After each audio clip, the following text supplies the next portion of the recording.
আরেক শিশু সায়ান, যার বাবা মা দুজনেই মাইলস্টোন স্কুলের শিক্ষক শিক্ষিকা। ঘটনার দিন সায়ানের মা বাবা দুজনেই খবর জানবার পর ছুটে যান সেই স্থানে এবং উদ্ধার করতে থাকেন শিশু বাচ্চাদের। কিন্তু তাদের মনে তখনও শঙ্কা লেগেই আছে, আমাদের সন্তান সায়ান কোথায়। সেই সায়ানকে যখন পাওয়া গেল, আগুনে সে এতটাই ঝলসানো ছিল যে বাবা মা বুঝতে পারছিল না এখন তাদের কি করণীয়।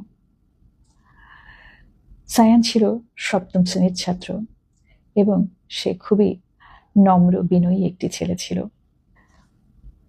শিক্ষক বাবা মার ছেলে বলে কথা, সামনে ছিল উজ্জ্বল ভবিষ্যৎ।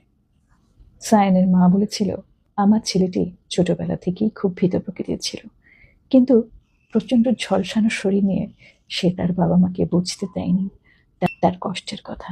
তার বাবা মার কথা অনুযায়ী আইসিইউতে যখন তাকে দেখতে যায়, তখন সায়ানের সারা শরীর ঝলসানো। মা তাকে বলে, বাবা দোয়া ইউনুস পড়ো। সে সায় দিল এবং বিদায় নিল।